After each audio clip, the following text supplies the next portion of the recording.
Assalamualaikum warahmatullahi wabarakatuh. Welcome back to my YouTube channel. Gimana kabarnya guys kalian semua? Semoga masih selalu dalam lindungan Allah Subhanahu wa taala ya. Amin. Amin ya rabbal alamin. Dan semoga yang nonton video ini, saya doakan yang lagi sakit segera sembuh. Semoga yang lagi kesusahan semoga teratasi segala kesusahannya, dan semoga dipermudah segala urusannya oleh Allah Subhanahu wa taala ya. Amin. Amin, amin ya robbal alamin. Oke, di video kali ini saya mau berbagi cerita sih. Sebenarnya ada salah satu cerita nyata yang saya alamin sendiri ini ya. Ini bukan rekayasa, bukan settingan, dan ini real, ini kisah pengalaman saya pribadi. Jadi saya kasih judul zikir, tentang sebuah zikir yang sangat ampuh. Yang sekiranya tahu nanti tinggal komen aja dengan zikir ini. Semoga kita mendapatkan segala kemudahan ya atas pertolongan Allah Subhanahu wa taala. Jadi zikir itu adalah sebuah amalan yang dianjurkan oleh baginda Nabi Muhammad SAW, bahwasanya selain sholat 5 waktu ya kita setidaknya selalu berzikir sama Allah Subhanahu wa taala. Selalu mengingat sih, sebenarnya zikir itu lebih ke mengingat karena kebaikan Allah, kebesaran Allah, atau ya bahwasanya kita sebagai hambanya Allah harus mengingat. Intinya mengingat lah, selain sholat 5 waktu dan ibadah yang lainnya.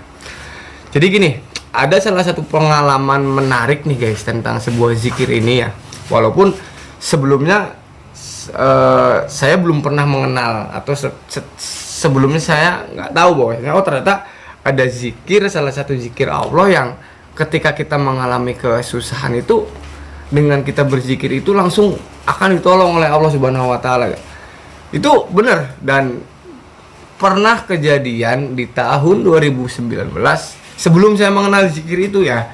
2019 itu saya belum mengenal zikir ini sama sekali, dan ketika itu saya sedang kesusahan. Tepatnya ada di kota sebelah sih, di sebelah kota Cirebon lah, intinya tetangga kota. Saya mengalami kesusahan malam-malam jam 12:30 malam. Ceritanya saya tuh lagi tidur, ceritanya tuh ya, lagi tidur, dan emang udah diniatin sebelum tidur juga. Saya tuh tidur ini tuh tidurnya tidur ayam atau tiduran gitu kan. Saya lagi ada lagi dalam perjalanan. Jadi kalau saya tidurnya pulas ya mungkin barang saya pasti akan hilang. Akhirnya saya niatin saya tidur ayam dan saya tiduran lah. Tapi namanya orang kelelahan ya, orang kecapean, ya akhirnya pulas. Disitulah saya tidur pulas, nggak sadar. 12:30 itu saya tidur, dan tiba-tiba saya tuh kebangun di jam 12:30 lebih 15 menit. Padahal itu udah tidur pulas. Pas saya tuh, loh kok barang saya kok nggak ada gitu kan. Loh kok kemana ini? Waduh, ternyata setelah saya bangun itu kan saya baru ngerasa sadar itu, oh ternyata barang saya tuh hilang guys. Ceritanya tuh barangnya hilang gitu kan. Barang saya yang saya bawa nih hilang. Akhirnya bingung kan saya tuh nyari di mana nih barangnya. Akhirnya saya tuh nyari guys. Yang untuk pertama tuh saya muter kan ya. Muter di salah satu alun-alun yang ada di tetangga kota Cirebon. Tuh saya muterin alun-alun guys. Aduh gak ada gitu kan. Ya Allah gimana nih, gimana ya, kok gak ada. Akhirnya sekali lagi tuh, kedua kalinya kan, muter lagi di alun-alun itu. Loh kok tetap gak ketemu. Dan akhirnya saya sempat, setelah 2 kali pencarian itu, saya tuh sempat putus asa. Waduh ini gimana ya, hilang. Ya udah deh, kalau hilang mungkin mau gimana lagi ya, namanya bukan rezekinya kita kan. Tapi gak tahu kenapa saya tuh tiba-tiba tuh bangun guys, bangun terus saya tuh berdoa kan, ya Allah tolong temukan ya Allah barangnya saya ini barang bukan punya teman saya ya Allah, kalau hilang gimana, kasihan teman saya ya Allah, tolong dong temuin ya Allah, saya minta tolong ya Allah temuin. Dan setelah itu nggak tahu kenapa saya tuh jalan lagi guys, muterin tuh alun-alun lagi kan, muter, dan saya lihat ada bapak-bapak tua itu tuh. Seingat saya sekitar umur 55 tahun atau lebih lah, tua banget. Bapaknya lagi nyapu di alun-alun. Serak-serok gitu kan, bapaknya nyapu.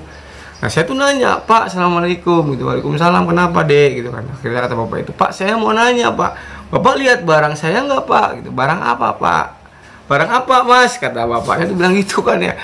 Ini cuma sedih banget kalau ini kejadian itu, ya Allah, Masya Allah tabarakallah, cuma sedih. Apa ya, jadi rasa takjub gitu tuh. Ketiga kalinya setelah berdoa, tiba-tiba jalan ketemu bapak-bapak. Kata bapaknya, emang masnya barangnya apa yang hilang gitu kan.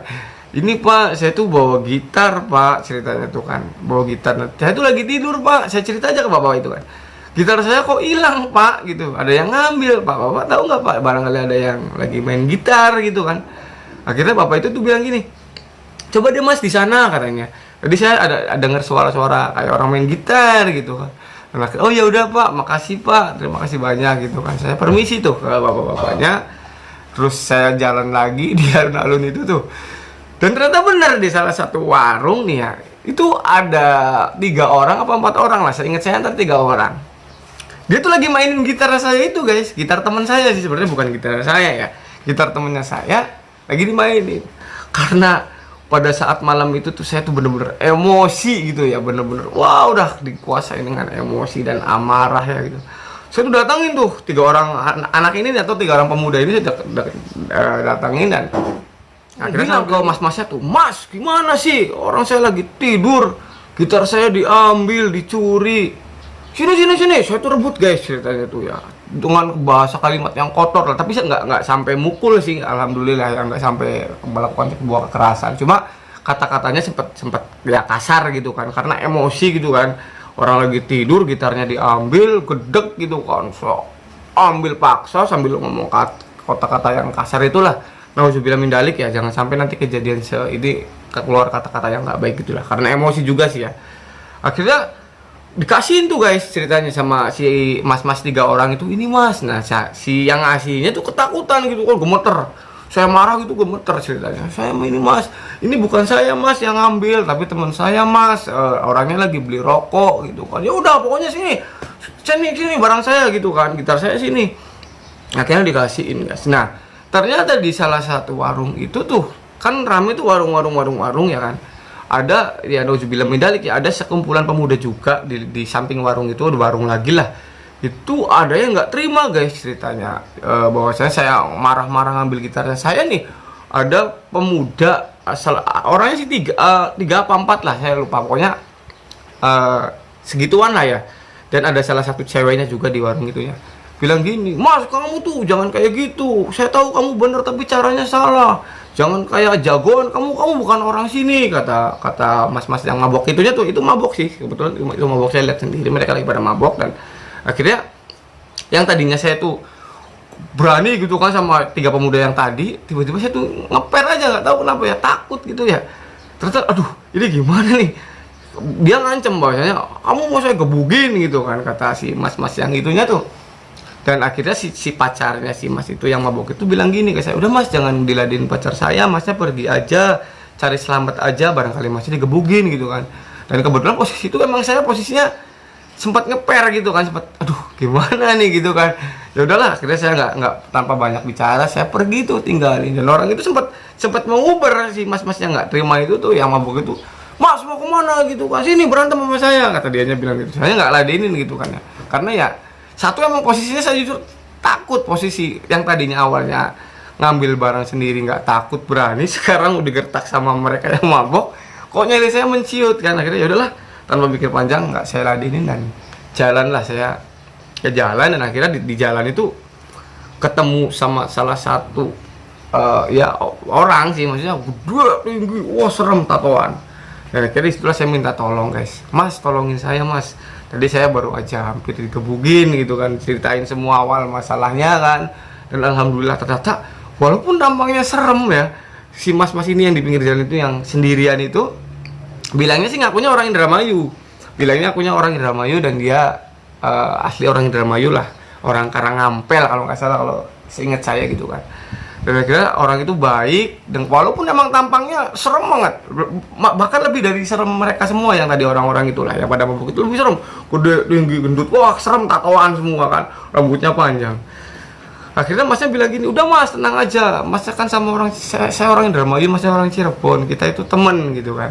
nanti barangkali mereka kesini saya yang ngelawan, kata dia. Masa diam aja, tenang, saya yang iniin, masa jangan, nggak usah khawatir. Akhirnya saya juga mikir, alhamdulillah gitu kan, agak tetek gitu ya, maksudnya agak ada yang mau bantuin gitu kan. Tapi saya bilang ke mas, punten, bukannya saya gimana ya, mereka banyak kan, kata saya tuh, takutnya ada apa-apa malah kita berdua yang celaka gitu kan. Lebih baik nanti kita pergi aja deh, kalau misalkan ada mobil kita naik aja. Dan akhirnya mas itu pun egonya mulai, ya alhamdulillah ya, setelah dikasih penjelasan seperti itu egonya agak turun, dan ya udah deh kita cabut aja. Seperti itu guys ceritanya ya, kurang lebihnya. Itu pengalaman pribadi yang sangat menarik, dan masya Allah, kita sebenarnya sebagai manusia ketika kita sedang kesusahan tuh ya kita minta tolongnya sama siapa sih? Sama Allah Subhanahu wa taala ya. Berdoa aja sama Allah, ya Allah tolong saya, tolong hamba ya Allah, tolong ya Allah, tolong, minta tolong ya Allah, dimudahkan segala urusannya. Dan setelah itu baru saya mengenal ada salah satu zikir yang sangat hebat banget zikir itu, dan setelah kejadian itu saya terapkan ya, alhamdulillah kita berzikir dengan zikir hasbunallah wa ni'mal wakil, ni'mal maula wa ni'man nasir, bahwasanya cukup Allah bagi kita sebagai manusia, bahwasanya cukup Allah sebagai pelindung dan sebaik-baiknya sebagai penolong manusia itu cukup Allah Subhanahu wa taala. Intinya seperti itu sih. Ketika kita sedang kesusahan, sedang apapun yang terjadi dengan kita, berzikirlah dengan zikir hasbunallah wa ni'mal wakil, ni'mal maula wa ni'man nasir guys. Dan semoga mas yang orang Karanghampel nih ya, yang nonton video ini, semoga masnya dimudahkan segala urusannya, semoga terus semangat dan selalu bertakwa, selalu tawakal ya mas, selalu ibadah, dan semoga sehat selalu, banyak rezekinya. Buat yang tadi ngambil gitarnya saya di awal cerita, ya wis, itu mungkin udah takdirnya seperti itu. Semoga jangan kayak gitu lagi ya, jangan mengambil apa yang semestinya bukan haknya kita. Ini jangan sampai lah ya.